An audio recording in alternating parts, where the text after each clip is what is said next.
Hello, नमस्कार नमस्कार. मी पलाश real किस्सा या युट्यूब चॅनलवर मी पुन्हा सगळ्यांचं स्वागत करतो. आणि आज अगदी मनाच्या जवळचा पण थोडासा दूर सारला गेलेला विषय आपण चर्चा करणार आहे. लहानपणी मला आठवतंय आपल्या सगळ्यांनाच कधी ना कधी सहलीला जायला नकार दिलेला असतो. त्यानंतर मोठं झाल्यावर एखाद्या मुलीने नकार दिलेला असतो वयात आल्यावर. आणि आता बॉसने प्रमोशनची वेळ आल्यावर गोडीत नकार दिलेला असतो.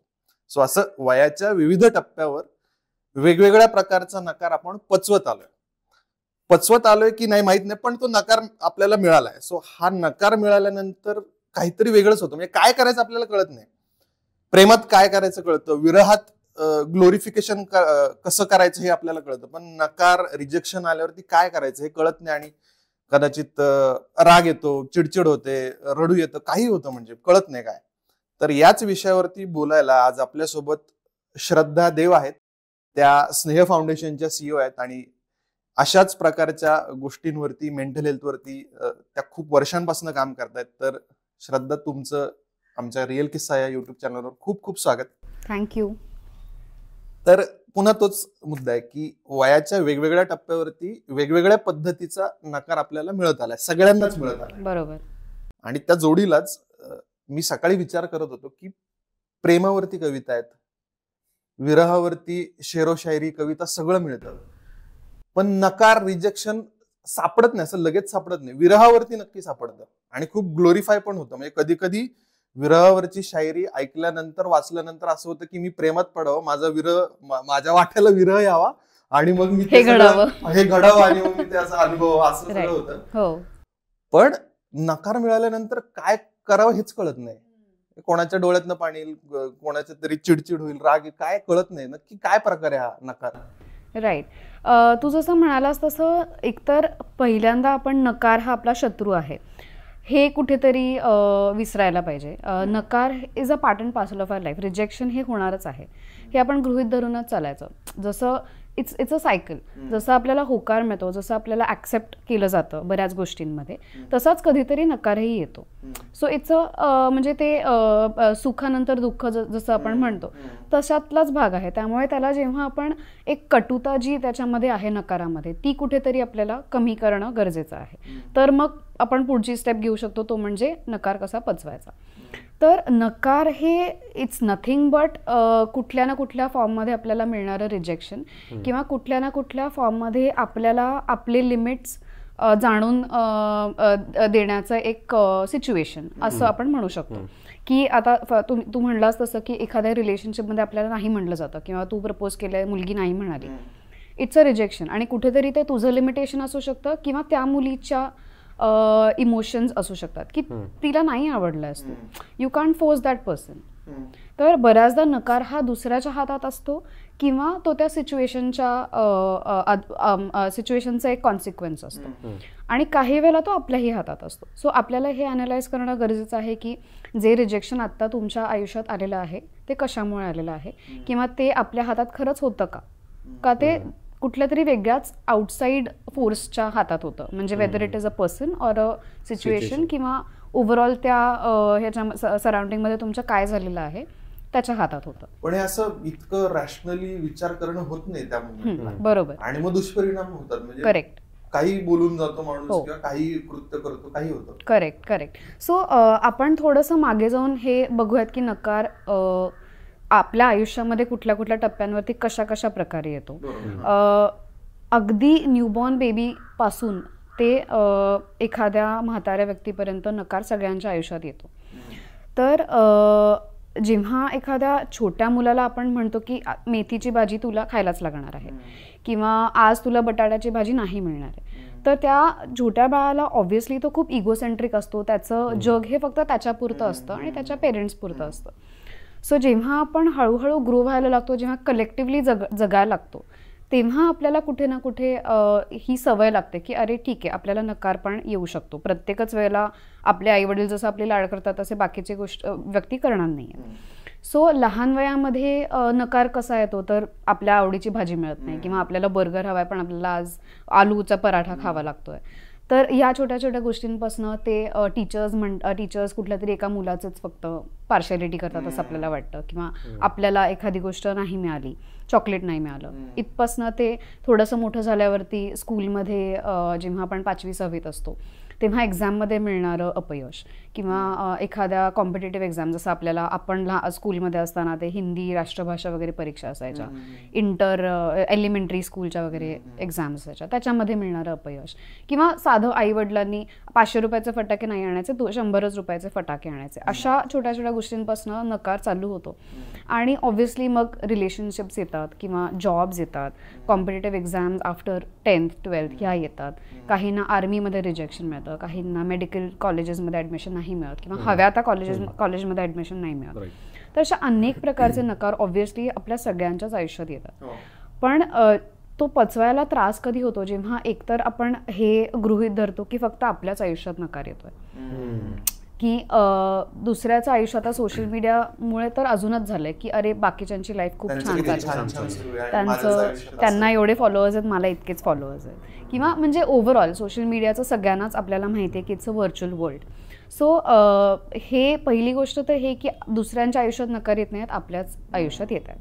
आणि सेकंडली आपल्याच आयुष्यात सारखेच नकारच येतात. आपण हे कुठेतरी विसरतो की अरे होकार पण आलेत ना, किंवा ॲक्सेप्ट, किंवा आपल्या मनाप्रमाणे आत्तापर्यंत झालेलं आहे 80%, पण हे 10-20% आपल्या मनाप्रमाणे नाही होते, किंवा मे बी ती सिच्युएशन तशी आहे की त्या सिच्युएशनमध्ये आपल्याला नकार मिळाला आहे.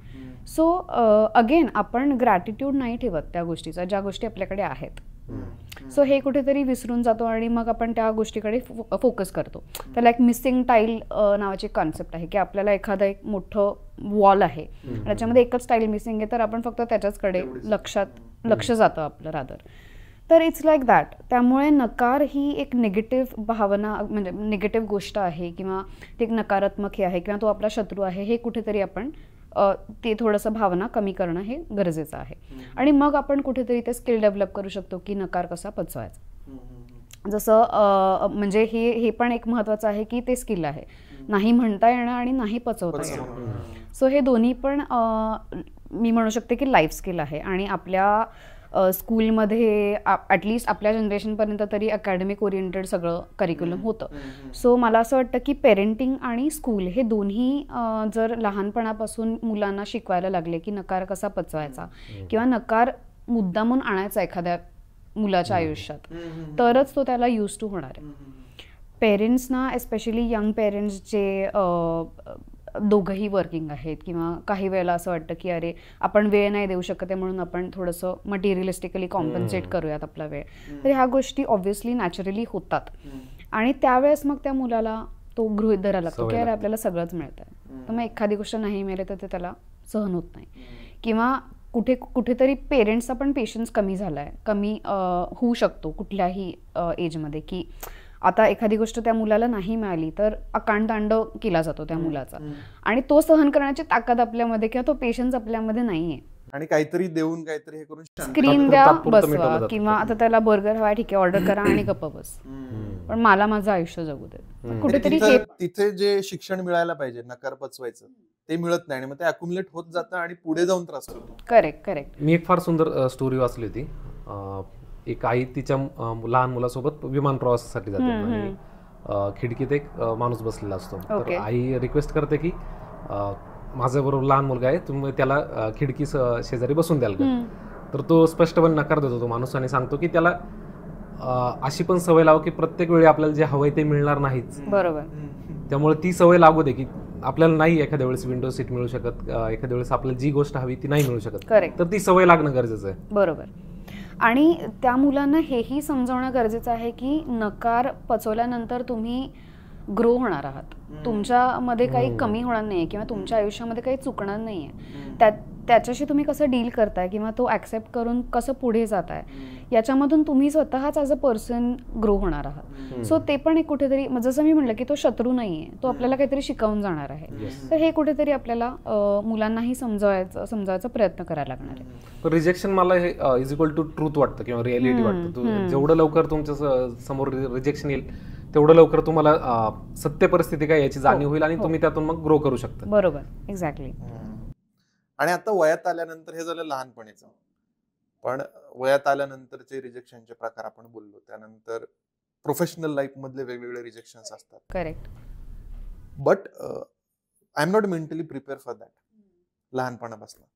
मग त्या केसेसमध्ये, कारण काय लहानपणी कॉन्सिक्वेन्सेस एवढे नसतात, जरी मी नाही नकार पचवला कॉन्सिक्वेन्सेस एवढे नाही. पण जेव्हा मी वयात येतो, जेव्हा मी प्रोफेशनल लाईफ मध्ये काम करत असतो, त्यावेळेस कॉन्सिक्वेन्सेस खूप असतात. म्हणजे त्याचे परिणाम मला जर पचवता नाही आला तो नकार, तर माझ्या मनावरती, माझ्या मेंटल हेल्थवरती तर परिणाम होतातच, पण माझ्या आजूबाजूच्या लोकांवरती होऊ शकतात, माझ्या फॅमिलीवर होऊ शकतात. अशा वेळेस मग पुन्हा तेच नाही जमत रॅशनल थिंकिंग करायला, आणि मग शांत बसून विचार करायला की नाही बाबा हे आहे ते आहे. मग काय करता येईल?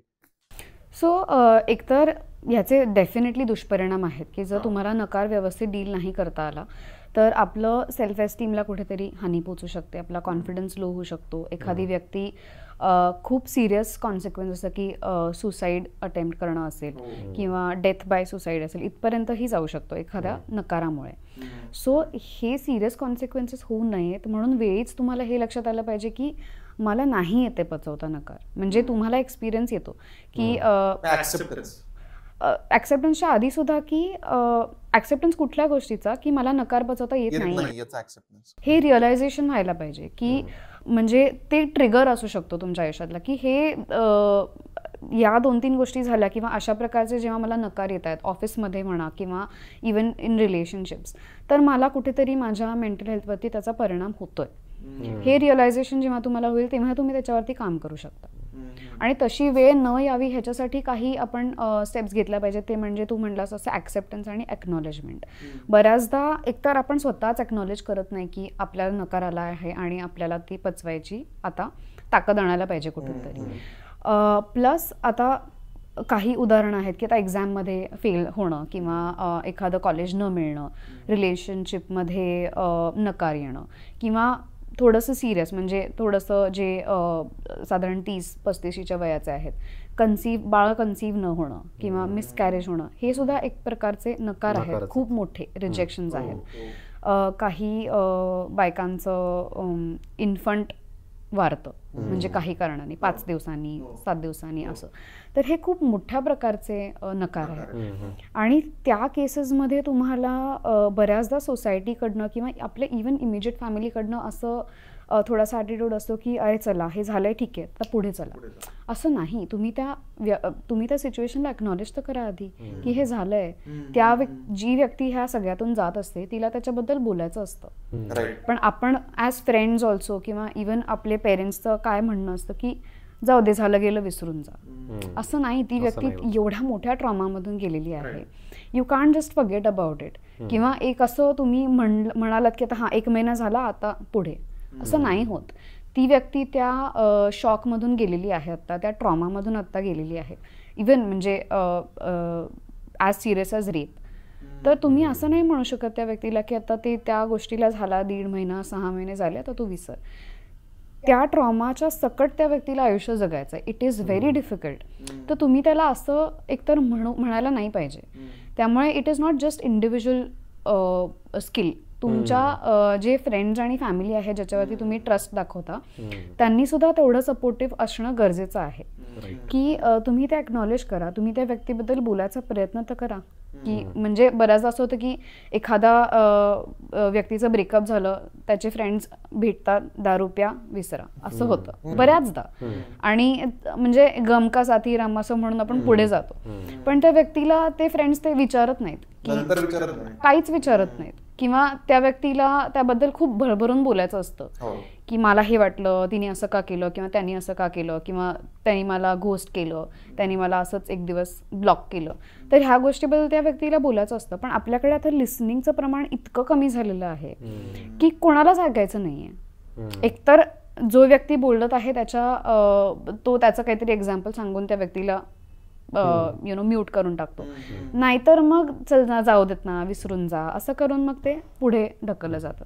पण एक्नॉलेजिंग द इमोशन्स किंवा acknowledging that situation is very very important. And that is the first step of any म्हणजे हँडलिंग एनी रिजेक्शन. की तुम्ही एक्नॉलेज करा ही गोष्ट झालेली आहे आणि ती ओके नाही ओके नंतरची गोष्ट आहे, पण ही गोष्ट झालेली आहे and this is the truth. हा म्हटला तसं that is the truth, that is the fact, you can't change it. आणि कधी कधी जेव्हा ते दुसऱ्याच्या हातात असतं तर तेव्हा आपल्याला हे पण समजणं गरजेचं आहे की त्या व्यक्तीलाही बाउंड्रीज आहेत आणि त्या व्यक्तीला बाउंड्रीज असण्याचा अधिकार आहे.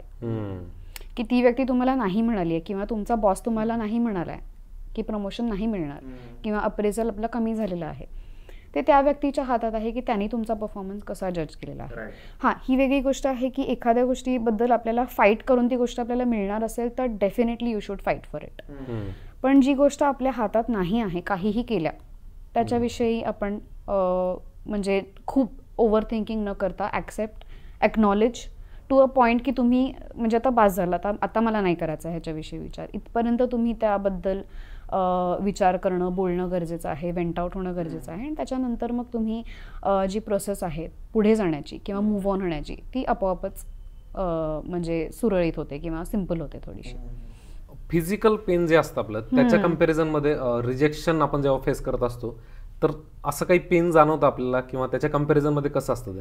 सो बऱ्याचदा सायकोसोमॅटिक इश्यूज जे आपण म्हणतो की मेंटल हेल्थ इश्यूजमुळे येणारे फिजिकल सिम्पटम्स, डिप्रेशनमुळे येणारं डोकेदुखी किंवा एन्झायटीमुळे येणारं पॅल्पिटेशन्स किंवा बऱ्याचदा सांधेदुखी वगैरे चालू होते आणि त्याचं मूळ कारण कळतच नाही, कारण की सगळे फिजिकल टेस्ट हे निगेटिव्ह आलेले असतात, काहीच त्याच्यामध्ये डिटेक्ट होत नाही, डायग्नोज होत नाही. आणि त्यावेळेला मग डॉक्टर म्हणतात की तुम्ही सायकॅट्रिस्टचं ओपिनियन घ्या. तर सायकोसोमॅटिक जे इश्यूज आहेत तर ते काही मेंटल हेल्थ इश्यूजमुळे येणारे फिजिकल सिम्पटम्स असतात. तर काही स्टडीजमध्ये असंही फाइंड आउट झालेलं आहे की रिजेक्शनचं जे ब्रेनमध्ये चेंजेस होतात दॅट आर इक्वल टू जे आपल्याला फिजिकल पेन होतं तेव्हाचे चेंजेस. सो म्हणजे तसंच आहे की जेव्हा आपल्याला फिजिकल पेन होतं त्यावेळेस जेव्हा आपला ब्रेन जसं रिॲक्ट करतो, सिमिलरली जेव्हा आपल्याला मेंटल पेन होतो किंवा मेंटली काही इश्यूज येतात रिजेक्शनसारखे किंवा यासारखे, तर तेव्हासुद्धा आपल्या ब्रेनमध्ये तसे चेंजेस होतात. फक्त इतकंच आहे की ते आपल्याला आपण इतका त्याच्याबद्दल विचार करत नाही किंवा it's not like a blood test की कोविड पॉझिटिव्ह आहेस तू, हे आपल्याला जसं ढळढळीत कळतं तसं मेंटल हेल्थ इश्यूजचं होत नाही आणि त्याच्यामुळे ते कुठेतरी इग्नोर केले जातात किंवा त्याच्याविषयी फार बोललं जात नाही, एक्नॉलेज होत नाही, ऍक्सेप्ट होत नाहीत. बऱ्याच वेळेला रिलेशनशिप मधला जो नकार आहे ना तो खूप एक्स्ट्रीम लेवलला जातो, म्हणजे आत्महत्येपासून खून करण्यापर्यंतही जातो. पुण्यात जे कोयता घेऊन हल्ले करायचं प्रमाण वाढले. बरोबर. तर याचं कारण जर शोधत गेलो तर तेच की रिजेक्शनच पचवता आलं नाही मला. मी ते एक शेर वाचला होता, कितनी झूठी थी मोहब्बत की कसमें जिनमें तुम भी जिंदा हो और मैं भी. म्हणजे आयुष्य चालू राहतं पण आपण त्याचा त्या काळापुरता इतका इम्पॅक्ट करून घेतो स्वतःवर की बाकी सगळं नकोच होत आणि ती एका गोष्टीचाच मागे लागतो आपण आणि सगळं काही त्याच काळात संपवलं जातं. म्हणजे नंतर मागे बघून विचार करण्यात काही पॉइंट उरत नाही. आणि मग हे मी जसं म्हणलं तसं ही चुकीची फाईट आहे. म्हणजे इथे फाईट करून काही होणार नाहीये. इथे फाईट जर तुम्ही केलं तर एखाद्याचा जीव जाणार आहे, नाही तर दोघांचाही जीव जाणार आहे. सो ज्या गोष्टीसाठी फाईट करूनही ती गोष्ट नाही मिळणार तुम्हाला माहिती आहे, त्या गोष्टीपासून तुम्ही वेळीच लांब राहिलेलं कधीही बेटर. आणि एक जो तू म्हणलास तसं रॅशनलाइज, तर रॅडिकल ऍक्सेप्टन्स एकतर आपल्याला शिकला गेला पाहिजे. Radical acceptance is something which does not have bitterness. म्हणजे कधी कधी काय होतं की हां ठीक आहे मी एक्झाममध्ये फेल झालं, मला नाही मिळालं हे कॉलेज, पण आपण इतकं मनामध्ये ते धरून ठेवतो त्याच्याबद्दलची कटुता किंवा त्याच्याबद्दलचा एक अँगर की ओव्हर्टली आपण असं दाखवतो की अरे ठीक आहे आपण ॲक्सेप्ट केलं, मूव्ह ऑन केलं आणि आपण दुसरं कशासाठी तरी प्रिपेअर करायला पण लागतो. पण आतमध्ये आपण इतकं भरून ठेवलेलं आहे स्वतःला की दॅट इज नॉट ॲक्सेप्टन्स. तर रॅडिकल ॲक्सेप्टन्स इज अनकंडिशनल किंवा एक टोटली जेव्हा आपण आतून आणि बाहेरून दोन्ही प्रकारे पूर्णपणे ते ॲक्सेप्ट केलेली आहे ती सिच्युएशन, ते रिजेक्शन, आणि मग आपण मूव्ह ऑन झालेलो आहोत किंवा ते धरून आपण आयुष्य आपलं पुढे चालू आहे, दॅट इज रॅडिकल ॲक्सेप्टन्स. त्याच्यामध्ये काही कंडिशन्स नाहीत किंवा त्याच्यामध्ये जो एक अँगर आणि हे आहे रिझेंटमेंट तर ती नाही आहे. तर ते ऑफकोर्स जसं मी म्हणलं की हे तुम्हाला डेव्हलपच करावं लागतं. आणि जेव्हा तुम्हाला हे ट्रिगर्स कळायला लागतात की अरे 2-3 वेळेला असं झालं की मला कुठल्या तरी बाबतीमध्ये रिजेक्शन आलं आणि मला नाही येते हे पचवता, त्याच्यानंतरचे 6 महिने म्हणजे खूप वाईट गेलेत, तर हे लक्षात आलं आहे ना तुमच्या, तर मग ते तुम्ही त्याच्यासाठी काहीतरी मदत घेणं हे महत्त्वाचं आहे. अदरवाईज मग तुमचा तो पॅटर्न होत जाईल आणि म्हणजे it shouldn't go beyond that. म्हणजे ठीक आहे तुमचं एक पुढचे 6 महिने वाईट गेलं तोपर्यंत ठीक आहे, त्याच्या पुढे अजून काही सिरियस घडायला नको म्हणून तुम्ही वेळीच एकतर फ्रेंड्स फॅमिलीची मदत घ्या नाहीतर प्रोफेशनल हेल्प घ्या. So that is the only thing that you can do. आणि बऱ्याच वेळेला मी स्वतः बघितलंय किंवा 1-2 ठिकाणी मित्रांकडनं ऐकले की यार मी नाही कसं म्हणू, आणि मी नाही कसं म्हणू असं म्हणणारी जी लोक आहेत ना, ती साधारणपणे अशी मला आढळलीत किंवा मी बघितलीत की मुळात त्यांनाच कोणीतरी नाही म्हटल्यानंतर रिॲक्ट कसं करायचं कळत नाही. आणि ही मानसिकता असल्यामुळे म्हणजे मला जर रिजेक्शन मिळालं किंवा मला कोणी नाही म्हटलं तर मला कळत नाही मी कसं वागू, मला कळत नाही, मी अचानक राग येतो, डोळ्यात पाणी येतं, चिडचिड होते. तर मी जर कोणाला नाही म्हणायचं असेल तर तेही मला जमत नाही, कारण की मी या मनोवृत्ती किंवा माझी मानसिकता अशी की मला नकार हँडल नाही होते, तर मीही कोणाला नकार कसा देऊ. अशी पण लोक आहेत की मलाही नकार देता येत नाही, म्हणजे रिजेक्शन पचवता येत नाही आणि रिजेक्ट करताही येत नाही. तर ही दुसरी पण बाजू की रिजेक्ट कसं. ऍब्सोल्युटली. म्हणजे हे लोक तर खूपच सफर करतात, कारण एक तर ते खूप पीपल प्लीजिंग असतात मोस्टली. म्हणजे त्यांना सगळ्यांबरोबर त्यांचं चांगलं असतं, सबको खुश रखना है और कोई मुझसे गुस्सा नहीं हो सकता, मी सगळ्यांबरोबर चांगला आहे, हे कधी कधी खूप कौतुकाने लोक सांगतात. आणि ठीक आहे, म्हणजे it's the personality of that person. आणि असे बरेच लोक आपल्यालाही माहिती आहेत, काही आपल्यामध्ये सुद्धा आहेत. तर म्हणजे इट्स ओके, फक्त त्याचा त्रास त्याच व्यक्तीला सगळ्यात जास्त होतो जो व्यक्ती नाही म्हणू शकत. सो जसं नाही ऍक्सेप्ट करणं एक स्किल आहे, तसं हे सुद्धा एक स्किल आहे जे खूप आधीपासून डेव्हलप होण्याची गरज आहे, की नाही कसं म्हणायचं.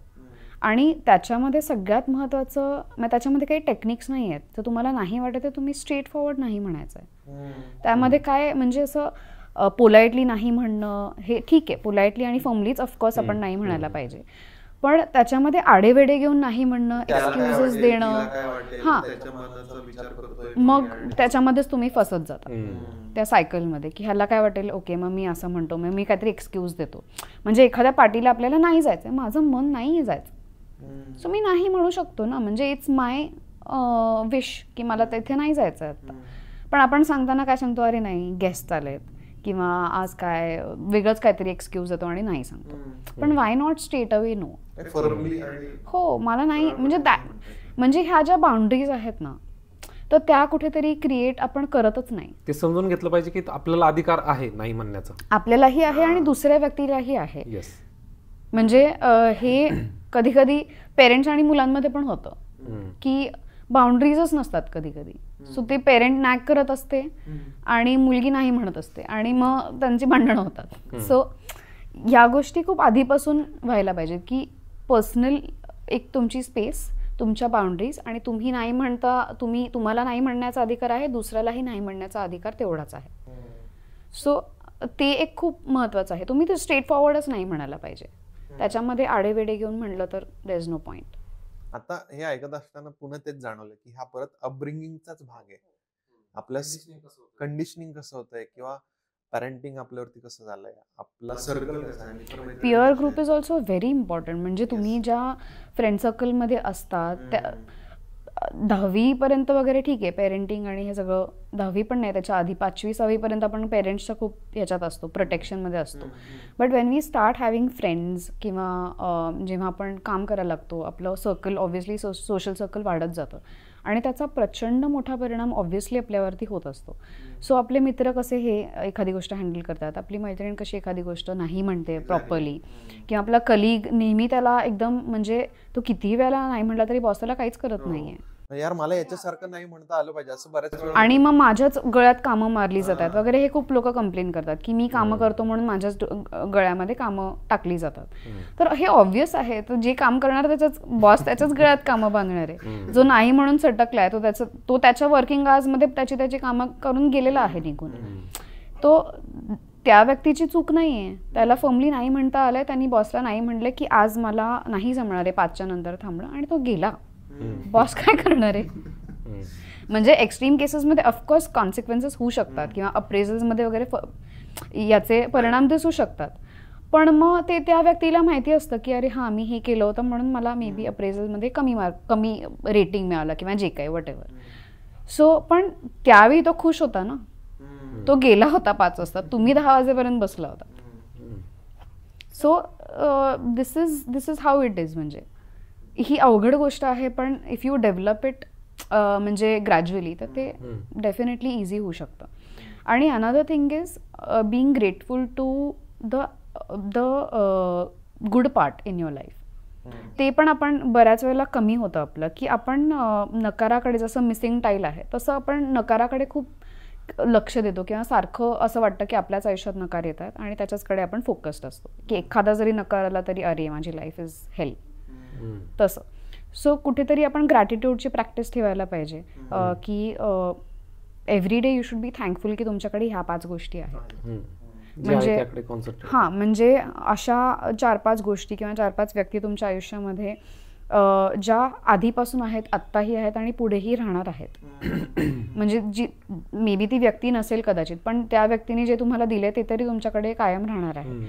सो ह्याच्याबद्दल तुम्ही त्या 4-5 गोष्टी फोकस करून त्याच्याबद्दल कायम ग्रॅटिट्यूडचा ॲटिट्यूड असणं हे कुठेतरी महत्त्वाचं आहे. आणि सेकंडली माइंडफुलनेस, की आपण खूप जास्त पुढचा किंवा खूप जास्त मागचा विचार करतो आणि प्रेझेंटमध्ये राहता येत नाही.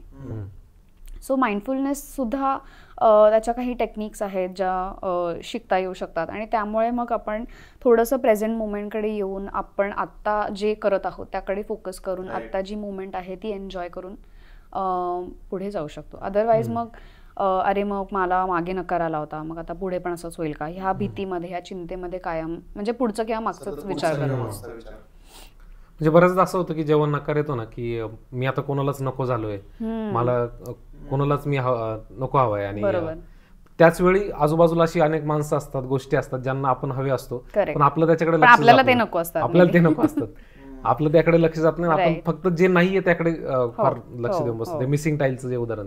करेक्ट. पण असं केव्हा समजायचं की जसं तू म्हटलं की मला सतत नकार येत आहेत, किंवा मी रिजेक्टच होतोय, किंवा माझं काही काम चांगलं होतच नाहीये, हे सतत वाटत राहणं आणि त्याचा मेंटल हेल्थवरती परिणाम होणं, तर नक्की रेड फ्लॅग्स म्हणा किंवा नक्की अशी काय लक्षणं आहेत की बाबा मी आता डिप्रेशनच्या दिशेने चाललोय किंवा माझी मेंटल हेल्थ आता बिघडतीये, अशी काय लक्षणं आहेत की जिथे मग मी काळजी घ्यायला पाहिजे? आणि असं वाटत राहणं इज नॅचरल. म्हणजे असं वाटू शकतं कधीतरी आयुष्याच्या कोणत्या टप्प्यावर कोणत्यातरी काळात की मला नकार, मी रिजेक्टच होते, मला बऱ्याच ठिकाणाहून रिजेक्शन येत आहेत. पहिली गोष्ट तर आपण कायम हॅपी नसू शकतो, ते ऍक्सेप्ट केलं. तर आपण सारखं म्हणजे हॅपीनेस हे आता इतकं ओव्हर झालेलं आहे, किंवा ओव्हर पॉझिटिव्हिटी. हा, म्हणजे कोणाला दाखवायचं आहे तुम्हाला, आणि हॅपी अँड पॉझिटिव्ह. आता टॉक्सिक पॉझिटिव्हिटी वरती खूप बोललं जातं सध्या, तर ते खरंच आहे. म्हणजे आता जसं आपण नकाराबद्दल बोलतो आहोत, तर नकारामध्ये सुद्धा तुम्ही पॉझिटिव्ह शोधा वगैरे असं जेव्हा मी ऐकते तेव्हा मला असं होतं की नाही, it is a negative thing, आणि ती माझ्या आयुष्यात आत्ता झालेली आहे. आता फॉर एक्झाम्पल माझं मिसकॅरेज झालं, ह्याच्यामध्ये मी काय पॉझिटिव्हिटी काढू? नाही आहे त्याच्यामध्ये काही पॉझिटिव्ह. ते माझ्यासाठी खूप निगेटिव्ह गोष्ट आहे आणि तो एका प्रकारचं रिजेक्शन आहे. पण मी ते तसंच्या तसं ऍक्सेप्ट का नाही करावं? का मी त्याच्याबद्दल पॉझिटिव्ह, की आता मे बी काहीतरी चांगलं होणार असेल याच्यातून वगैरे, हे कुठेतरी मला खूप, म्हणजे माझं हे पर्सनल मत आहे, त्याच्यामध्ये काही सायकॉलॉजी व्ह्यू पॉईंट नाही आहे, पण मला असं पर्सनली वाटतं की का मी त्याच्याबद्दल पॉझिटिव्हली विचार करू? किंवा माझं आता ब्रेकअप झालेलं आहे, तर I am really sad about it, I cannot be happy. म्हणजे उद्या माझ्या आयुष्यात येईल ना दुसरा बॉयफ्रेंड, तेव्हा मी हॅपी असेन, पण आता मला खरंच खूप दुःख होत आहे, कारण गेले 4 वर्ष आम्ही एकत्र होतो, आता माझा ब्रेकअप झालाय आणि आता तो व्यक्ती माझ्या बरोबर नाहीये. सो का मी सारखं हॅपीच राहायचंय? म्हणजे आपण ह्युमन बिईंग्स आहोत, आणि त्याचा सगळ्यात महत्वाचा मुद्दा हाच आहे की आपल्याला सगळे रेंज ऑफ इमोशन्स एक्सप्रेस करता आले पाहिजेत, किंवा ते फील व्हायला पाहिजेत पूर्ण आयुष्यामध्ये, आणि that is why we are human beings. ते पोपटाला होत नाही, ते म्हणजे आय डोंट नो वेदर होतात की नाही, पण म्हणून आपण तो पोपट आहे आणि आपण ह्युमन बिईंग्स आहोत. सो हे जे प्रेशर आहे की सारखं पॉझिटिव्ह, सारखं हॅपी राहणं, तर त्याच्यामुळे पण कधी कधी गुंता होतो आयुष्यामध्ये, आणि आपण हे विसरून जातो की अरे हे रेड फ्लॅग्स आहेत. तर रेड फ्लॅग्स बद्दल बोलायचं झालं तर जेव्हा एखादी सिच्युएशन आपल्याला इतकी हॅम्पर करते की आपली डेली लाईफ अफेक्ट व्हायला लागली. म्हणजे जे आपण रेग्युलर ॲक्टिव्हिटीज डेली करत असतो त्यात ते मला करता येत नाही आहे. म्हणजे मला सकाळी उठायला प्रॉब्लेम होतो आहे, रात्री झोपायला प्रॉब्लेम होतो आहे, किंवा मला 8 तासाचं माझं काम आहे त्यातली मी 2च तास प्रोडक्टिव्ह राहू शकतो आहे, किंवा मला भूक लागत नाही आहे. ह्या सगळ्या ज्या आपल्या डेली रुटीन ॲक्टिव्हिटीज करायला सुद्धा आपल्याला इश्यूज येत आहेत, तेव्हा आपली मेंटल हेल्थ कुठेतरी ढासळलेली आहे आणि तेव्हा कुठेतरी मला मदतीची गरज आहे. म्हणजे लगेच काही अगदी आज माझा ब्रेकअप झालं उद्या मी थेरपिस्टकडे गेले असं नाही. तुम्हाला ते डील करता येत असेल तर definitely deal with it on your on. That is good. पण जेव्हा तुम्हाला खरंच काही काळ देऊन सुद्धा नाही त्या गोष्टीकडे व्यवस्थित ते डील करता येते तर तुम्ही definitely you should seek help. म्हणजे whether it is personal or professional. Seek help म्हटलं की माणूस गुगल करतो. हो, मला हे सिम्पटम्स होत आहेत, मला OCD झालाय किंवा काय करू. आणि बऱ्याच वेळेला आपण बोलत होतो, बऱ्याच वेळेला गुगलचे रिझल्ट बघून ते बाजूला ठेवले जातात. पुन्हा आयुष्य सुरू होतं, पुन्हा गुंता सुरू होतो. लक्ष दिलं जात नाही किंवा कुठे मदत मागायची कळत नाही. कोणाकडे, सायकोलॉजिस्टकडे जाऊ की सायकियाट्रिस्टकडे जाऊ तेही कळत नाही. म्हणजे मगाशी म्हटलं तसं, माझ्या पायाला लागलं, मी पडलो तर मला वेदना होत आहे, मी जाणार डॉक्टरकडे कारण ते दुखतंय. आणि कुठल्या डॉक्टरकडे जायचं हे पण माहिती आहे. पण माझ्या मनाला मार लागलाय, हे माझं दुखत नाही, मला कळत नाही काय करू मी. तर मनाला मार लागल्यावर काय करू मी, कुठे जाऊ. एकतर कळत पण नाही आणि त्याचा कमीपणा पण वाटतो. तो स्टिग्मा खूप आहे. बरोबर. याच्या गुगल वाचून 2 गोष्टी होतात. एकतर तुम्ही स्वतःच डायग्नोज करता की मला OCD झालाय, मला डिप्रेशन झालंय, आता मला हे झालंय काय एन्झायटी झाली. हे तुम्ही स्वतः डायग्नोज करून डॉक्टरकडे जाता आणि त्याला सांगता की मला खूप डिप्रेशन आलंय. डिप्रेशन हे आता इतकं कॉमनली वापरलं जातं की जेव्हा ज्याला खरंच क्लिनिकल डिप्रेशन आहे तर तो व्यक्ती वेगळा आणि आपल्याला जो सॅडनेस येतो तो वेगळा, हे आपल्याला कळतच नाही. तर एकतर मेंटल हेल्थमध्ये प्रॉब्लेम येणं म्हणजे फक्त डिप्रेशन होणं हे नाही, त्याचे असंख्य प्रकार आहेत. आणि तुम्ही फक्त गुगल वाचून डायग्नोज नाही करू शकत की मला काय झालंय. सो गुगल वाचून 2 गोष्टी होतात. एकतर आपण सेल्फ डायग्नोज करतो, नाहीतर मग आपण ते ठेवून मूव्ह ऑन करतो. सो तू म्हणलास असं बऱ्याचदा माहिती नसतं की मेंटल हेल्थ इश्यूसाठी काय करायचं. सो 2 प्रकारचे प्रोफेशनल्स मेनली या एरियामध्ये काम करतात. एक तर सायकियाट्रिस्ट आणि दुसरा म्हणजे सायकॉलॉजिस्ट किंवा सायकोथेरपिस्ट आणि काउन्सिलर्स. तर बेसिकली जेव्हा आपल्याला माइल्ड टू मॉडरेट इश्यूज आहेत की खूप सिरियस नाही आहे पण मला नाही येते माझ्या आयुष्यातला हा प्रॉब्लेम डील करता, तेव्हा आपण एखाद्या काउन्सिलरकडे किंवा सायकॉलॉजिस्टकडे जाऊन हेल्प मागू शकतो, काउन्सिलिंग सेशन्स घेऊ शकतो. Psychologist, yes. आणि त्या सायकॉलॉजिस्टला जेव्हा असं वाटतं की हा प्रॉब्लेम फक्त काउन्सिलिंगने नाही होणार, त्याला मेडिसिन्सची गरज आहे, तेव्हा तुम्ही सायकॅट्रिस्टकडे जाऊ शकता. सायकॅट्रिस्ट हा MBBS करतो पहिल्यांदा आणि त्याच्यानंतर MD सायकॅट्री झालेलं असतं आणि त्याच्या पुढे काही सुपर स्पेशालिटीज असतात. पण MD सायकॅट्री तो असतो जो माणूस मेंटल हेल्थ इश्यूसाठी मेडिसिन्स देऊ शकतो. He is authorise to do that. काही व्यक्ती आधीसुद्धा सायकॅट्रिस्टकडे जातात आणि सायकॅट्रिस्टही बऱ्याचदा सांगतात की तुम्हाला आता मेडिसिनची गरज नाही, तुम्ही काउन्सिलरकडे जा, तुम्ही आधी काउन्सिलिंगचं सेशन्स करा. ते करून सुद्धा नाही फरक पडला तर come back to me and take medicines. किंवा त्या व्यक्तीला इमिजिएटली मेडिसिन्स दिले जातात आणि सायमल्टेनियसली काउन्सिलिंग चालू केलं जातं. सो इट डिपेंड्स अपॉन तुमचं सिव्हिरिटी काय आहे. ओके. पण हे 2 प्रोफेशनल्स तुम्ही गुगल केले पाहिजेत आधी असे काही इश्यूज आले की, आणि त्यांच्याकडे जायला पाहिजे. सायकोलॉजिस्टच काउन्सिलिंग करतात. सायकॉलॉजिस्ट काउन्सिलिंग करतात आणि जे क्लिनिकल सायकॉलॉजिस्ट आहे ज्यांनी MPhil इन क्लिनिकल सायकॉलॉजी वगैरे केलेलं आहे तर ते सायकॉलॉजिकल असेसमेंट्स करतात. जे तुम्हाला टेस्ट वगैरे आपल्याला माहिती आहे की सायकॉलॉजिकल टेस्ट ज्या केल्या जातात तर ते करतात. आणि काउन्सिलर्स आणि सायकॉलॉजिस्ट असे व्यक्ती आहेत ज्यांचं मास्टर्स झालेलं आहे क्लिनिकल सायकॉलॉजीमध्ये म्हणा किंवा काउन्सिलिंग सायकॉलॉजीमध्ये, ते व्यक्ती काउन्सिलिंग करू शकतात. फक्त इतकंच आहे की काही वेळेस म्हणजे आपण क्रिडेन्शियल्स विचारायला विसरतो. जसं म्हणजे एखादा आयुर्वेदिक डॉक्टर ॲलोपॅथीचे मेडिसिन्स होमिओपॅथिक डॉक्टर ॲलोपॅथीचे मेडिसिन्स नाही देऊ शकत. तसंच ह्याच्यामध्ये पण आहे की काही सायकॉलॉजीचं जे ट्रेनिंग आहे तर ते स्किझोफ्रेनिया वगैरे ह्यासारख्या ज्या सिव्हिअर सायकॉलॉजिकल इश्यूज आहेत ते डील करण्यामध्ये नसतात. तर त्यांना मग सायकॅट्रिस्टची गरज असते किंवा लायसन्स जे सायकॉलॉजिस्ट असतात, जे थोडेसे PhD झालेले, MPhil झालेले सायकॉलॉजिस्ट आहेत, त्यांच्याकडे जाण्याची गरज असते. सो तुम्हाला तुमचा इश्यू काय आहे त्याच्याप्रमाणे एकतर तो व्यक्ती निवडणं गरजेचं आहे. त्याला बिंदासपणे क्रेडेन्शियल्स विचारा की तुमचं काय ट्रेनिंग झालेलं आहे. जसं आपण आय स्पेशलिस्टकडे जातो, ऑप्टिशियन वेगळा, ऑफ्थॅल्मॉलॉजिस्ट वेगळा, हे बऱ्याचदा माहिती नसतं लोकांना. आपण सर्रास चष्म्याच्या दुकानात जाऊन नंबर वगैरे चेक करतो आणि चष्मा घेतो. तर पण तो आय सर्जरी नाही करू शकत. तसंच सिमिलर ह्याच्यामध्ये पण आहे. पण तुम्ही एखाद्या प्रोफेशनलला जर अप्रोच केलं तर तो तुम्हाला थोडीशी क्लॅरिटी देऊ शकतो की तुम्ही काय तुम्हाला आता करण्याची गरज आहे. पण आपण अप्रोचच होत नाही. जसं आपल्याला लागल्यावरती आपण जातो ड्रेसिंग करायला डॉक्टरकडे, तर तो असा ऑटोमॅटिक रिस्पॉन्स झालेला आहे आता आपला. तसं या बाबतीमध्ये होत नाही. आपण खूप विचार करतो की अरे खूप पैसे लागतील किंवा ही खूप मोठ्या माणसांची रिक्वायरमेंट आहे किंवा मोठी माणसं जातात थेरपीसाठी वगैरे, आपल्याला नाही जमत. किंवा आता म्हणजे दीपिका पदुकोण कशी काय डिप्रेशनमध्ये जाऊ शकते. अच्छा, मग ते तो थोडा थोडा फॅन्सी आजार आहे वगैरे, असं खूप कॉमेंट्स मी पण ऐकलेले आहेत की हा त्यांना कसं होऊ शकतं डिप्रेशन, त्यांच्या आयुष्यात काय कमी आहे. अरे तुम्हाला नाही माहिती आहे की तिला काय प्रॉब्लेम्स आहेत, जसं तिला नाही माहिती तुझ्या आयुष्यात काय चाललंय. सो महत्त्वाचं एवढंच आहे की तुम्ही जेव्हा अशा प्रॉब्लेम्स, मेंटल हेल्थ इश्यूज केव्हा येतात की जेव्हा तुम्हाला तुमच्या आयुष्यामध्ये काहीतरी ट्रिगर्स आहेत, किंवा विदाऊट ट्रिगरसुद्धा बऱ्याच वेळेला आपण खूप एका लो पॉईंटमधून जात असतो किंवा आपल्याला माहिती नसतं की आपलं काय चाललंय आणि एक क्लॅरिटी पाहिजे असते, तेव्हा तुम्ही डेफिनेटली एखाद्या काउन्सिलरकडे जाऊ शकता.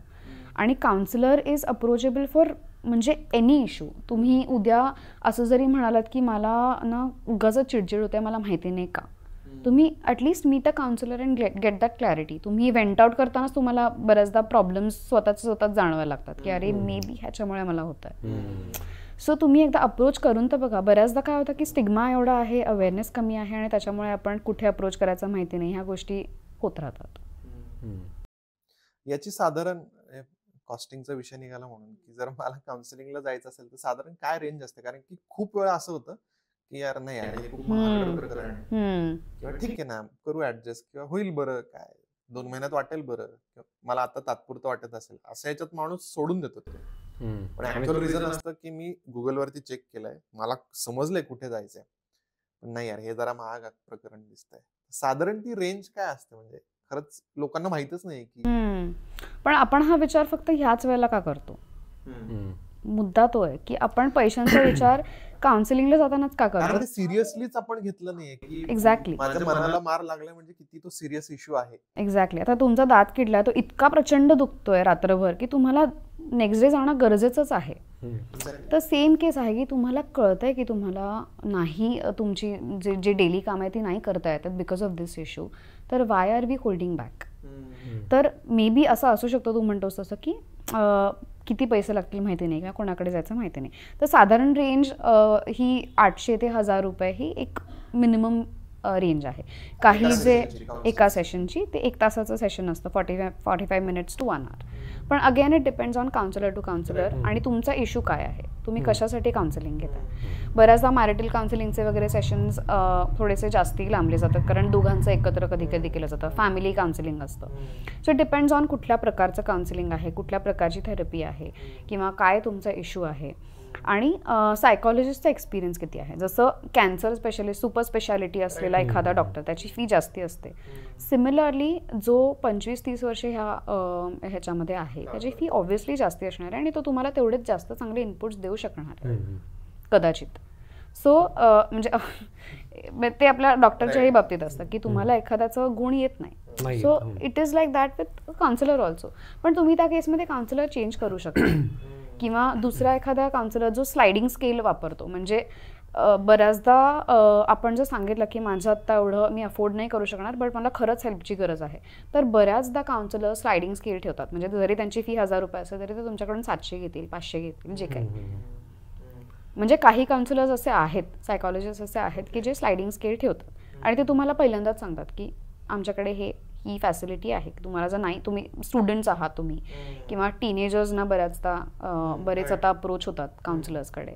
सो त्यांची ऑफकोर्स तेवढी अफोर्डेबिलिटी नसते किंवा त्यांनी आईवडिलांना सांगितलेलं नसतं की ते थेरपिस्टकडे जातात आणि कोणीतरी दुसरी त्यांची फी भरत असतं. असंही बरेच केसेस असतात. सो त्या केसेसमध्ये बरेच असे काउन्सिलर्स आहेत जे ओपन आहेत फॉर रिड्युसिंग द फीज. पण आपण हेही लक्षात घ्यायला पाहिजे की दे आर ऑल्सो प्रोफेशनल्स आणि त्यांनी ह्याचं ट्रेनिंग घेतलेलं आहे. ते इथे फ्री सर्व्हिस करायला नाही बसलेले. जर तुम्हाला फ्री सर्व्हिस आहे तर तसेही काही सर्व्हिसेस उपलब्ध आहेत ऑनलाईन ऑफलाईन की जिथे तुम्ही फ्री सर्व्हिसेस घेऊ शकता. असं गव्हर्नमेंट हॉस्पिटल्स फॉर एक्झाम्पल, तिथे आता म्हणजे गव्हर्नमेंट हॉस्पिटलमध्ये ऑब्व्हियसली तुम्हाला रेशन कार्ड वगैरे मागितलं जातं किंवा दारिद्र्य रेषेखाली जे लोक आहेत त्यांना फ्री सर्व्हिस असते. फ्री काउन्सिलिंग, फ्री थेरपी किंवा मेडिसिन्स फ्री असतात. आणि आत्ता जसं मी स्नेहा फाउंडेशन बद्दल सांगत होते तर तिथे आम्ही कम्युनिटी मेंटल हेल्थ म्हणून एक प्रोजेक्ट करतो आहे की स्लम एरियाजमध्ये जे राहणारे लोक आहेत त्यांना जे मेंटल हेल्थ इश्यूज होतात तर त्याच्याविषयी आम्ही आत्ता काम करतो आहे. तर त्यांना आम्ही बऱ्याचदा तिथे रेफर करतो. YCM पुण्यामध्ये YCM आहे, ससून आहे, जिथे औंध हॉस्पिटल आहे, जिथे या प्रकारच्या सोयीसुविधा ह्या फ्रीमध्ये दिल्या जातात. आणि इवन बाकीचे लोकही तिथे जाऊ शकतात, कमी खर्चामध्ये ह्या गोष्टी मिळू शकतात. किंवा असे बरेच आता प्लॅटफॉर्म्स निघालेत ऑनलाईन आणि ऑफलाईन की जिथे कमी ह्याच्यामध्ये म्हणजे आता तुम्हाला मे बी 1 तासाचं सेशन नको आहे, तुम्हाला हाफ एन आवरचं हवं आहे, तर तुम्ही इतकेच पैसे तुम्हाला भरायचे असतात आणि ॲटलिस्ट यू स्टार्ट समवेअर. म्हणजे काल जसं मी म्हणतो तसं की फक्त पैशामुळे तुम्ही जर टाळत असाल तर तुम्ही प्राइस पे करणार आहात कोणत्या तरी वेगळ्या मार्गाने. एक्झॅक्टली. तुम्हाला नंतर जाऊन अजून प्राइस म्हणजे आता दाताचं ट्रीटमेंट नाही केली, रूट कनालचा खर्च आपल्याला सगळ्यांना माहिती आहे, वेळच्या वेळेस नाही केला तर रूट कनाल आपल्याला करावंच लागतं. It is the same with any kind of disease or any kind of issue whether it is physical or psychological. आता स्नेह फाउंडेशनचं किंवा द वेंडचं काम करत असताना नकार किंवा रिजेक्शन पचवता न येणं हे कारण असण्यामुळे खूप सारे मेंटल हेल्थ इश्यूज आलेत किंवा तशी प्रकरणं समोर येतात. अशी उदाहरणं तुम्हाला जाणवत आहे आता? ॲब्सोल्युटली. म्हणजे ते प्रमाण वाढतंय कारण की एकतर आपल्याला आता इतके रिसोर्सेस आहेत, आपण अशा आत्ता लाईफस्टाईल जगतो आहोत की ज्याच्यामध्ये आपण तेवढे मे बी आपल्यामध्ये तेवढा पेशन्स नाही आहे किंवा जसं मी म्हटलं की तेवढं स्किल आपल्यामध्ये काही लोकांमध्ये डेव्हलप नाही झालेलं की अरे हां म्हणजे अफोर्डेबिलिटी वाढली आहे बऱ्याच लोकांची की हां ठीक आहे पैसे देऊन मी हे घेऊ शकतोय. तर ते एक किंवा पैसे देऊन मी कोणाला तरी हे देऊ शकतोय, मी माझा टाइम भले नाही देऊ शकत पण मी हे देऊ शकतो की आता एखाद्या मित्राचा बर्थडे आहे, मी त्याला भेटू नाही शकत पण I can always Swiggy and deliver a cake to him. तर थोडंसं रिजेक्शन पचवण्याची आणि ह्याची ताकद आपली थोडीशी कमी झाल्यामुळे कदाचित हे इश्यूज वाढत चाललेत.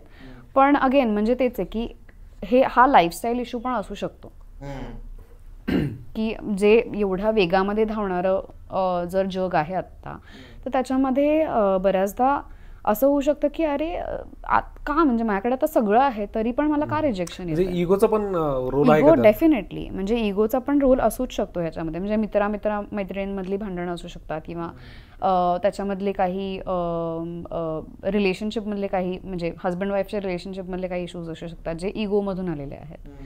म्हणजे ठीक आहे मला नकार पचवता येतोय पण just because of my ego I will not accept it. तर इगो पण म्हणजे इगो अगेन इज नॉट आवर शत्रू, पण इगो असायला पाहिजे. पण म्हणजे आपण कोणाच्या बाबतीमध्ये तो दाखवतोय किंवा तो वर आणतोय that is up to you. Right.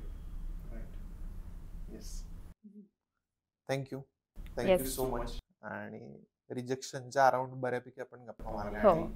एक अंदाज आला की असं बाजूलाच सारलेली गोष्ट आहे ती. म्हणजे आपण लक्ष देत नाही की बाबा माझ्या आयुष्यात रिजेक्शन आले म्हणून ह्या गोष्टी घडल्यात, त्याचे कॉन्सिक्वेन्सेस हे आहेत.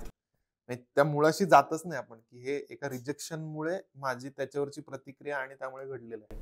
म्हणजे त्याचा परिणाम माझ्यावर झालाय, माझ्या आजूबाजूच्यांवर झालाय, माझ्या कुटुंबावर झालाय. ते वेळीच त्यातून शिकणं आणि सावरणं गरजेचं आहे. राईट. नाही थँक्स टू यू की तुम्ही दोघांनी हा टॉपिक एकतर सुचवला आणि त्याविषयी एक अख्खा एपिसोड करताय कारण हा खूप महत्त्वाचा टॉपिक आहे. आजच्या सगळ्या एज ग्रुप्सना हा रिलेव्हंट आहे आणि त्याबद्दल बोलणंही तितकंच महत्त्वाचं आहे. म्हणजे हे जे आपण आता डिस्कस करतोय हे मला असं वाटतं की स्कूल्समध्ये ग्रुप डिस्कशन्स व्हायला पाहिजेत या कॉलेजेसमध्ये ह्याच्याबद्दल ग्रुप डिस्कशन्स व्हायला पाहिजेत की एखाद्या म्हणजे हे ट्रेनिंग आहे एक प्रकारचं. राईट. सो ते कुठेतरी मला असं वाटतं की ह्याच्याबद्दल संवाद व्हायला पाहिजे होता आणि थँक्स टू यू गाईज की तुम्ही हे करताय. थँक्यू. Thank you so much. आपण स्नेह फाउंडेशनचे आणि इतर ज्या फ्री ऑफ कॉस्ट सर्व्हिसेस आहेत, म्हणजे काउन्सिलिंग उपलब्ध आहे, सायकट्रिस्ट फ्री ऑफ कॉस्ट उपलब्ध आहे, त्यांचे डिटेल्स, लिंक्स, फोन नंबर्स आम्ही डिस्क्रिप्शनमध्ये देऊ, ते नक्की बघा. हा व्हिडिओ आवडला असेल तर सबस्क्राईब करा, शेअर करा आणि तुमच्या आजूबाजूच्या जवळच्या लोकांसोबत पण हा शेअर करा, जेणेकरून त्यांना आयुष्यात वेगवेगळ्या टप्प्यावर येणारा नकार कसा पचवायचा हे समजेल आणि मग पुढचे त्याचे होणारे इम्प्लिकेशन्स टाळता येतील. धन्यवाद. थँक्यू.